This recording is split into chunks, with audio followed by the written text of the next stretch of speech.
Good evening, everybody. Thank you for joining us tonight. Tonight we're having a book talk over the book "Overcoming Educational Racism in the Community College."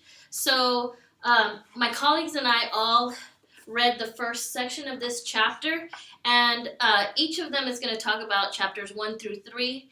We're going to do this in 3 parts. First, each will give a summary of their chapter, and then we'll go through and we'll give a critique about each chapter.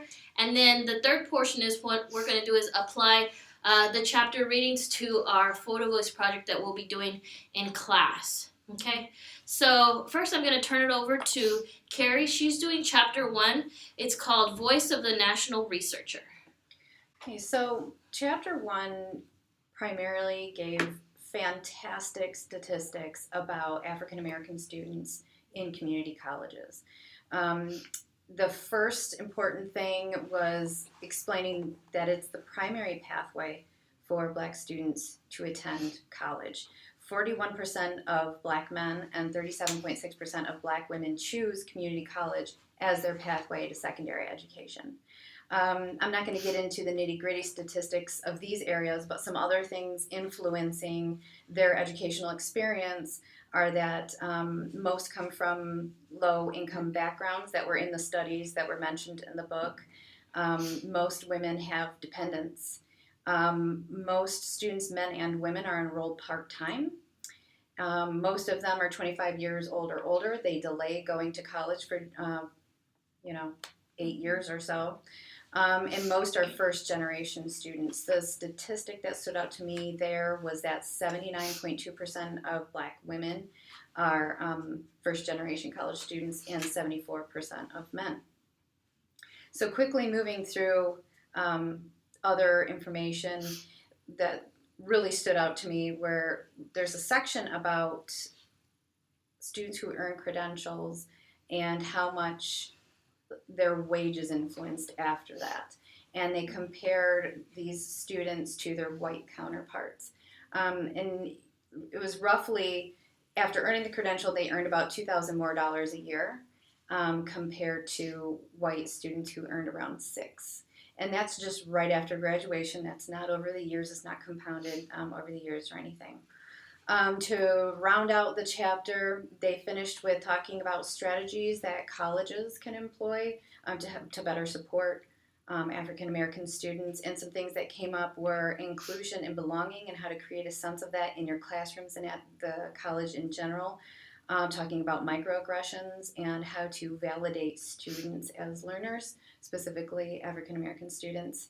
Yeah. Great.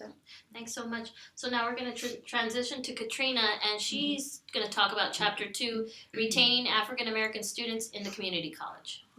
So first off, I thoroughly enjoyed this chapter. It started off basically with the story of the author being a chancellor of a university at California State University, and how she was talking about going through the history of education and the history of Black folks in general, and how after the Supreme Court ruling of Brown versus the Board of Education, that college was supposed to be, or education was supposed to be viewed as this great equalizer. However, we can't promise that opportunity to every child because of the fact that there's this achievement gap between African American students and their white counterparts, especially in the community college setting, and more so in four-year institutions.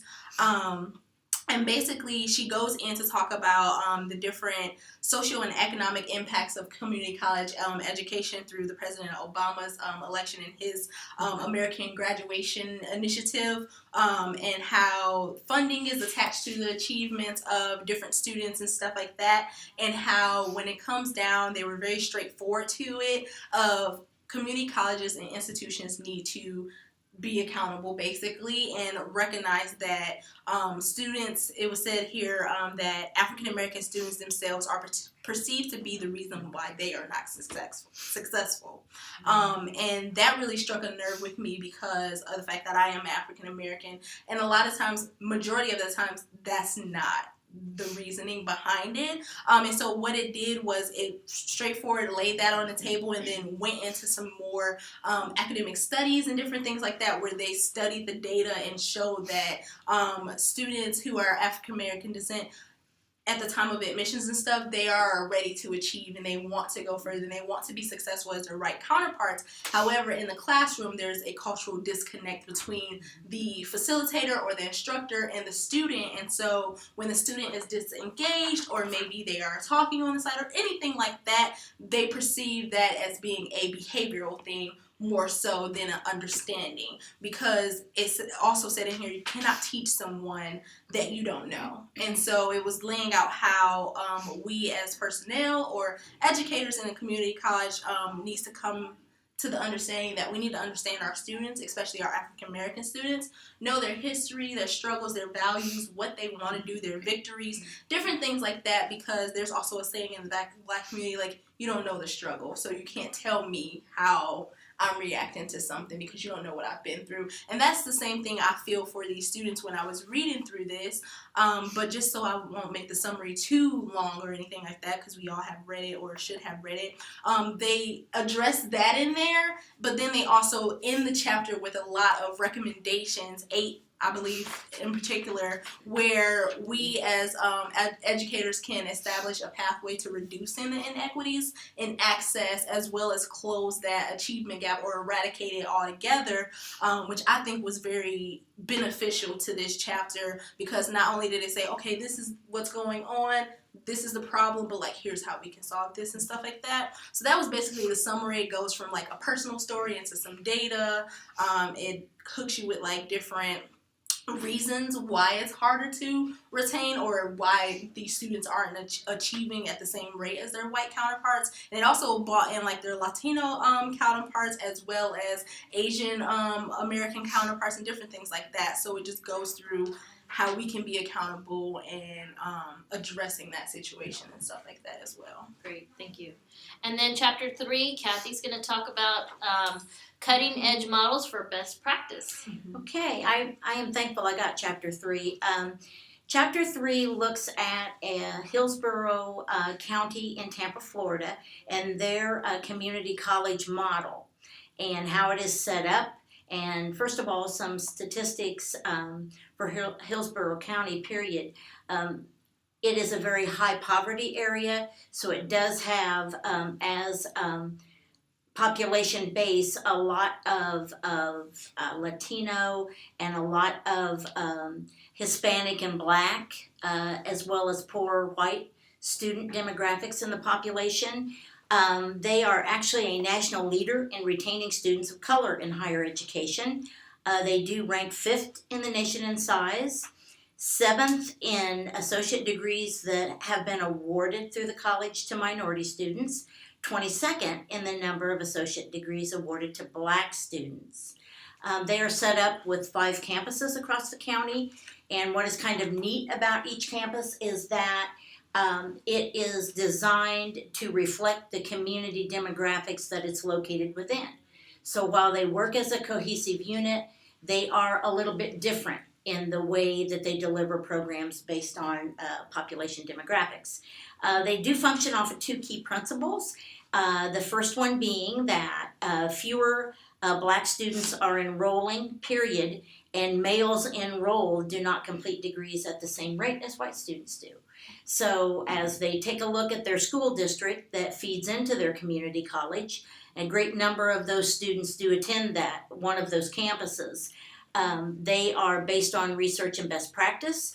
They do a lot with community outreach, wrapping around services for students, looking at national issues of minority enrollment, retention, and graduation, especially of Black and Latino males. So, the most interesting piece of their curriculum is that they're basically, they have 4 academic pillars of achievement. And the first one is that they really strive to create a culture of academic achievement. And by doing that, they work with students so that they can understand they do have potential, first and foremost, and that they acknowledge the barriers depending upon what their backgrounds are, what stands in the way of them being able to even enroll in college, let alone be successful there.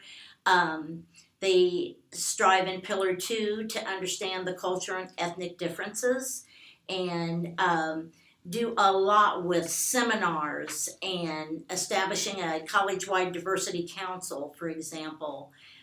Pillar 3 looks at constantly exposing students to new environments and opportunities throughout their experience. And then the 4th pillar, provide adequate resources and mentoring experiences. And that is one piece that I think was really effective here, because they do look at financial advising and mentoring.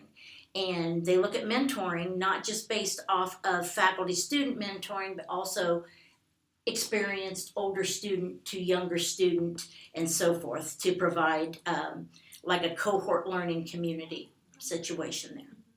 Great. Okay. So now we're going to talk about what you liked best, or what you think what we can improve with the chapters that you read. And again, we're going to start off with chapter 1 with Carrie, and then open it up to all of us to kind of chime in as well if you have any ideas about that chapter. Okay, I'm going to try to balance this out with something that was encouraging and then something not so encouraging. The first thing that I found encouraging was one of the studies in here, the BPS study, noted that the amount of students who took out loans was quite low. Only about 15% of students did. And for those that did, they took out federal loans, so the interest rate was much lower. They, of course, noted the issues with repayment of loans. But the fact that there were so few of them, considering how many students were in the study, was very encouraging. I want to go back to the issue that I raised about the earning potential for students who earn an associate's degree compared to their white counterparts.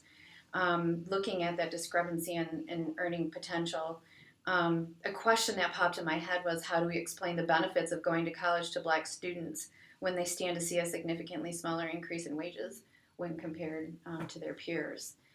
So that's just something that I think I'm going to have to mull around for a little bit in my head and make peace with that in some way. And the last thing I want to note was the part of the chapter that showed over the years, I believe it was 2004 to 2011, 12, they noted the degrees that were earned by Black men and Black women. And what stood out to me, because I'm in education, is that at no point in time did it even register for Black men to be in education. None of them were earning associate's degrees. And so I think that caused me to pause, because it would be fantastic to have Black men in the classroom. And I think students, this goes back to the cultural disconnect you were talking about, Katrina. We need them in there, and the students need them. I like what you said about your first point about the loan aspect of it, and I went to community college too when I was first going to school, and my parents, we paid as we went along, and I think that's what's happening to a lot of students in the community college. They have other responsibilities, so they would rather pay as they go along than compared to 4-year institutions where they take out a big chunk of money for the entire 4 years, and then they have mountains of debt. I think community college students are a little bit more, I don't want to say responsible, but they think a little bit more about, is this going to follow me, and how can I limit the amount of debt that I'm accruing, because they have so many other responsibilities to pay for. And the fact that they've chosen community colleges, and a lot of times they choose them because they are cheaper than universities. So they're already, I think, conscious-wise about the money that they're spending, and they want to get the most bang for their buck. So I like that it pointed that out, so they are being more fiscally responsible. Yeah. I think another piece to that too is that they're so used to working for everything that they do, and so they look at, how do you get ahead if you have to borrow money and go in debt in order to be able to even go to school?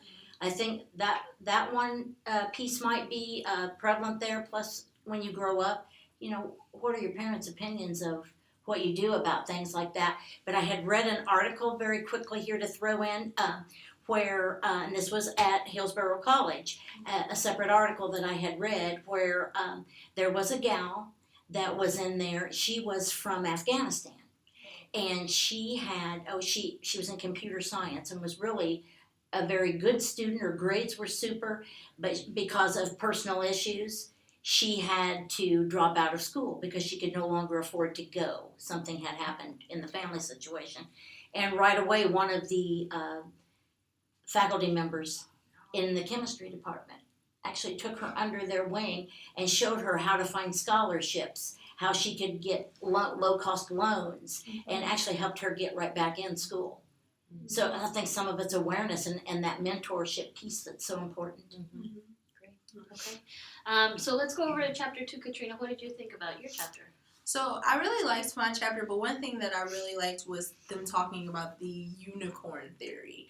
And so basically this is the theory of that this person who was writing this chapter, she became a chancellor of a community college, I believe, and she was maybe one out of the 2 or 3 Black people that were sitting in this room of established people who have been educated in different things like that, and it's not unusual to be the only somewhere. And so that really resonated with me because I'm not a first generation student. However, only one person in the generation before me got their degree. So like my mother got her degree. However, in like my generation, it's only 2 of us out of like my host of cousins and sisters and brothers that are actually going out getting degrees, whether that's a community college going on for a master's degree. And you get this thing of like, oh, she's doing everything and, you know, she's this beautiful unicorn, like we're proud, but it's like, I don't want to be the only unicorn out here. I don't want that theory to be attached to me because I want to be able to have representation and make others feel that they can do this too. And then by addressing these things and like the things that we talked about, like the disconnect and stuff like that, then we can get those achievement rates up so that there will be more Black people and students of color in higher power positions with degrees and being educated and stuff like that. So I really liked that aspect, like that drew me in the most, and I was like, let me follow this and see what they're talking about. But one thing that I did not like about it is, and it's not the text itself or the author itself, but in here it seems as though there were 2 people writing this. Like it does say Ann Edward Bush, but it was like the author and then someone who was referring to the author. So like you'll see, I'll be reading and I'm like, okay, it's her talking, okay, or him talking, or them talking. And then it'll say, at the colleges where the chapter authors worked. And it's like, wait, where does extra person come from? Like, who's writing this now? But that's just something minimal. But overall, I did thoroughly like the chapter, and I feel like we can learn a lot from it, even if we don't go on to be educators in community college. Like, I've never worked at one, or I didn't go to one. But this is also helpful for me if I decide to go into the sector of community colleges and help educate others, as well as, like, professors and different things like that, too. I like what you said about the unicorn aspect of it, because I think so much, and I don't know if you'll agree with me or not, but so many times when you go into especially higher education situations, it's like you don't want to be the poster child, Exactly. but you have to be, because if you don't speak up, then nobody will hear that perspective. But at the same time, you kind of, I don't know if resent is the right word, because it's like, why isn't there more students here representing us? Or why it's not just my opinion that matters. There's a whole slew of people that have opinions, and then we need to be listening to those too. But if we don't get there and have those conversations, how is the next generation going to get there? And so I kind of resonate, you know, that idea that being the unicorn in there, you know, and how do we change that? And I think you talked about it in your summary. On page 37, you were going over the things that community colleges were trying to do to adapt to their students. And, you know, I really liked what you said in the summary, that, you know, as far as the book goes, they're not just blaming the students. They're not just saying these are the problems, these are the issues. They're actually giving recommendations about what we can do to help improve the situation, because I think so much in research or so much in what we read, unless they're diversity books, it's a lot of blame, and it's a lot of, you know, students aren't persisting, students aren't transitioning, students are dropping out, and, you know, to have some actual solutions to an issue rather than just saying, well, these are the problems and it's probably their fault for it, you know, or they need to do something to fix it. Okay, well, it's a problem for everybody, so how can we help get everybody at the same starting line, I think. Yeah, in an engagement that I had like on campus, outside of this classroom, there was something that someone said to me in the group that we were talking in, that sometimes you have to embrace the unicorn theory basically and be the only, because sometimes you might be the only voice of equity in that room, because if no one's there to say it, who's going to think about these things? And then also you want to establish that representation. So even though there may not be a lot of diversity, or you may not see a lot of people who that you identify with, but you sticking it out and being that only, is when students come in and say, I got a black chancellor, like, I can be this person one day, and then you have someone that you can connect with as well. And not saying that everybody's outer identity is their salient identity, but it's still something to hold on and something to utilize to persist, if that makes sense. That's a good point. Mm-hmm. That's a very good point. Great.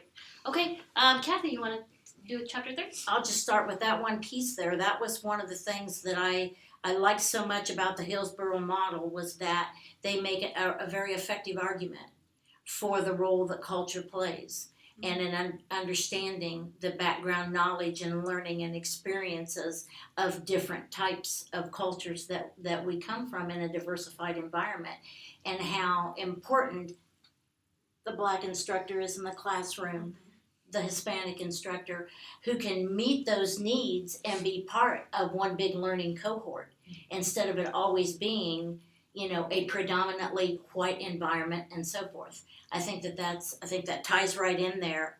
My other piece that I really liked on this model was the wraparound support piece, where they look nationally, look at experienced students with their diversity council and their students who have come before the new ones they're enrolling, to help provide that mentorship. And it's like they've built a culture of support for students. And I think that is a very important piece. And of course, last but not least, that they look to the research to be able to see, what works, what doesn't work, what do we know about how different types of people learn. Because I think that's a big factor there. If I was going to say anything that I didn't like, and as a curriculum person, I loved the chapter. I would have liked to seen more than one model. Maybe not so wide of an explanation on just the one, maybe two. One to compare with that looked a little bit more diversified, maybe into students with disabilities. That piece of black male students with disabilities, because that is very, very important piece. And I liked what you said, your second point about the inclusion and the cohesiveness, and I don't know if you want to say intrusiveness, but there's a big mentoring piece in your chapter about how the college tries to really embrace the students and help them along, and mentoring is a big piece. And it made me think about first generation college students, especially because they don't have someone to look towards to guide them. They might not have siblings or parents that have gone to college, so they're really navigating this on their own, and having someone at the community college really say, let us help you with either your academic preparation or your curriculum development, or even just choosing your majors and thinking about what you need to do to persist. That mentoring aspect, I think, is really integral to their success. Definitely. And I think as more community colleges look to see what they can improve, I think mentoring is definitely a big place to make those improvements. So now, let's get back to, okay, how are we going to apply this to our project that we're doing in our course? We're going to be doing a photo voice project with community college faculty here at Ivy Tech Community College. That's okay to say. So, just some recommendations, or what are your thoughts about how we can use these 3 chapters and apply it to the work that we're going to be doing? Well, I'm not sure how much we are going to direct the conversations, so I'm curious to hear about things that come up related to the success of African American students. What are the things they're doing in the classroom? What are some things they struggle with personally to incorporate? Also, their experience with the institution. What is the institution doing? Are there trainings? Are there, things like that to address the achievement gap. I totally agree with that aspect of it, because that was something, reading this, I was interested in, like, so how do the faculty members that we're going to engage with, I want to know, like, what are they doing, or like, are you even doing anything, like, so that's something that had my mind turning, and like you said, I'm not sure how much we'll direct it, but just like being cognizant of what we read and kind of keying in on those things when we're listening to their stories and dissecting the information and building the exhibitions and stuff like that, and kind of portraying how that is utilized within their classes or in the institution itself. And I think it gave me a little bit of a vocabulary and a foundation. So when they're talking about things, I can say, oh yeah, okay, I know a little bit more. I'll be able to identify the things they're talking about more easily. I wonder too if we've talked a lot about what the male minority instructor could do in a classroom, and the need for that understanding of culture and diversity. And then we went all the way through and we looked at a model of best practice that does exactly that. So I think if it's done nothing, it's given us, if it's done anything, I guess I should say, it's given us background of some knowledge that we can take with us to understand the critical cultural connection piece, understanding the challenges that staff and instructors face in trying to help bridge that connection a little bit, if indeed they are doing that. Yeah, and I feel like it might show up too in the participants that we get, like the people who come out, like how many male instructors are coming out to engage with us in comparison to like female instructors, different stuff like that. We can see that in the demographics of like our participants, that when we figure out who they are or get to meet them and stuff. I just want to look at what is the demographic makeup of the faculty at Ivy Tech Community College, because so much in the research we know that we need mentors to look up to. Exactly. Right? So are we even seeing those faculty of color in this community college? I know in Indiana, it's predominantly white. So, if there's a majority white faculty members, what strategies are they taking on their own to try to communicate and understand, students of color? At the community college I worked at, we predominantly Hispanic, so our instructors, we could relate to them because they looked just like us.